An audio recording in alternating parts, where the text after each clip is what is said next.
আমরা দুই বান্ধবী মিলে কাশবনের উদ্দেশ্যে রওনা দিলাম ইনশাআল্লাহ। হ্যালো এভরিওয়ান, আসসালামু আলাইকুম। রুমিস ব্লগে আপনাদের ওয়েলকাম।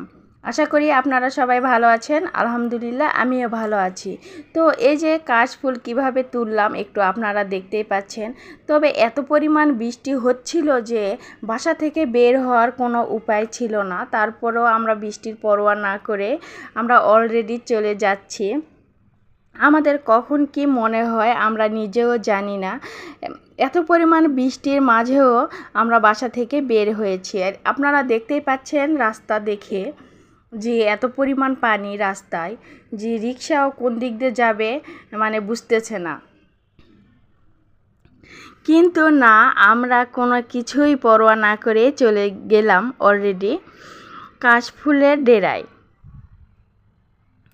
তো এই যে দেখতেই পাচ্ছেন যে কোথায় একটু বেশি কাশফুল আছে সেখানে একটু রিক্সাওয়ালা মামাকে বলছি যে এখানে কি বেশি আছে কি না মামা একটু দেখেন। একটু দাঁড় করাইছিল রিক্সা করে, দেখলাম যে না এখান থেকে আরও বেশি কাশফুল যেখানে আছে সেখানে চলেন।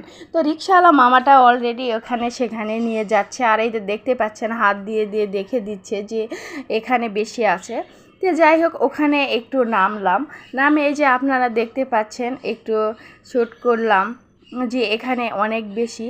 আর যে জায়গায় একটু কাশফুল বেশি আছে ওখানে একটু প্রাচীর আছে, ওই প্রাচীরের উপর উঠে তারপরে আমি এই কাশফুল তুলেছি।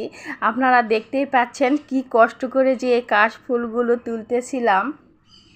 তারপরে ফাইনালি হাতে যখন পাইলাম কাশফুল, তো তখন আমাকে একটু অনেক আনন্দই লাগলো যে এত কষ্ট করে এত দূরে আসলাম কিন্তু এই ফুলগুলো আমি তুলতে পারছিলাম না। তো তারপরে দেখলাম যে না একটু কষ্ট হলেও হাতে পেয়েছি, তো আনন্দ তো একটু হবেই। তারপরে এই যে দুই বান্ধবী মিলে একটু কাশফুল হাতে নিয়ে একটু ভিডিও করলাম।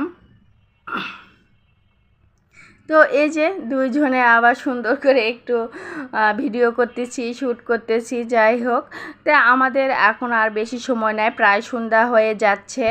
তা আমরা আবার বাসার দিকে রওনা হচ্ছি। এই যে আপনারা দেখতে পাচ্ছেন হাতে কাশফুল। অনেক দিন থেকে মনে হয়েছিল যে আমরা কাশ বনে যাব, কিন্তু ফাইনালি আজকেই তো চলে গেলাম। তো এই যে দুইজনে রিকশায় উঠে একটু শ্যুট করতেছি।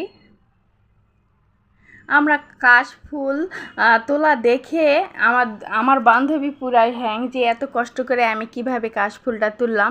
যাই হোক সেও অনেক খুশি হয়েছে, আমিও খুশি। তো এই যে বাসার দিকে আমরা রওনা দিচ্ছি, ফাইনালি বাসার এদিকে আসতেছি। আর তারপরে একটা জায়গায় আমরা একটু দাঁড় করে একটু শ্যুট করতেছিলাম, এই রিক্সাওয়ালা মামা একটু শ্যুট করে দিচ্ছিল।